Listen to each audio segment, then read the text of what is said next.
ಜೈಲಿಗೆ ಹೋಗಿ ಬಂದು ಹೊಡ್ಸ್ಕೊಂಡ್ ಬಂದವ್ ನಾನು ಈ 20 ಬಿಸ್ಕಿಟ್ ತಿನ್ನಕ್ಕಿದ್ರಿ ಈ ಸಲ 20 ಬೇಕಾಗಿಲ್ಲ ನಮಗ. ಜೈಲಿನ ಮುರುಗಾ ತಗೋಸ್ಕೊಂಡ್ರು ಪರವಾಗಿಲ್ಲ, ಆ ಹುಡುಗಿ ಸಲುವಾಗಿ ಅದೊಂದು ಹಾಡಬೇಕು ನಮಗ. ಹಾ ಸರ, ಅದನ್ನೇ ಹಾಡ್ಬೇಡ್ರಿ ನಮಗ. ಹುಡುಗರು ಬಾಳ ಕಾಯತಾವ, ದಯಮಾಡಿ.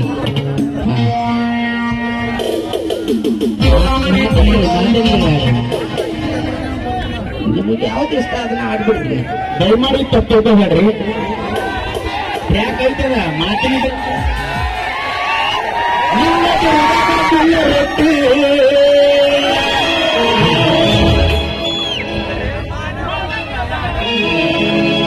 ಸರ್. ನೀವು 20 ಬಿಸ್ಕಿಟ್ ಆಡಿ ಮತ್ತೆ ಆಡಿ 2025 ರೀ. 2005 ಮಾತಿನ ಗೆಳೆಯ ಮೂಕೊಳ್ಳಾರಿ ವರ್ಧಮಾನ ಮಾಂದ್ರಿಗೆ ಇನ್ನೊಂದು ಹೆಸರು ಅವ್ರು ಬೆಳೆಸಿರ್ತಕ್ಕಂಥ ಬೆಂಡಲು ಬಂದ್ರೆ ಜಮಖಂಡಿ ತಾಲೂಕು. ನೀವ್ ಜಮಖಂಡಿ ತಾಲೂಕದಾಗ